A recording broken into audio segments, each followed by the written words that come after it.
مرحبا بكم الناس الكل في قناتكم الرياضية التونسية. النادي الافريقي احتجاجات كبيرة برشا على اداء نضال الطيب وتلميحات بتلقيه للتعليمات من اطراف مجهولة. الافريقي يقيل سعيد السيبي ويهدد بالانسحاب من البطولة. احتجاجات كبيرة كما قلنا على اداء نضال الطيف وتلميحات من برشا جماهير انه قالوا معناها قلب الماتش هذا.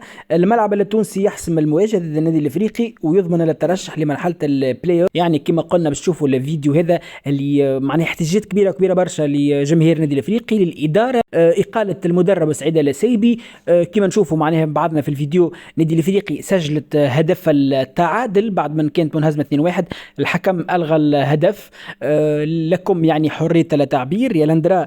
الهدف هذا تخليوا تعليقاتكم الناس الكل يا لندرا. الهدف هذا شرعي والا هدف مش صحيح؟ معناها نخلي لكم حريه التعبير ولا التعليق كذلك. على كل في الملخص متاعنا اليوم انه النادي الافريقي يعني اقال المدرب متاعه سعيد السيبي، ومازال اكيد النادي الافريقي باش يشوفوا مدرب جديد. واحتجاجات كبيره برشا توصل حتى للتهديد بالانسحاب من البطوله.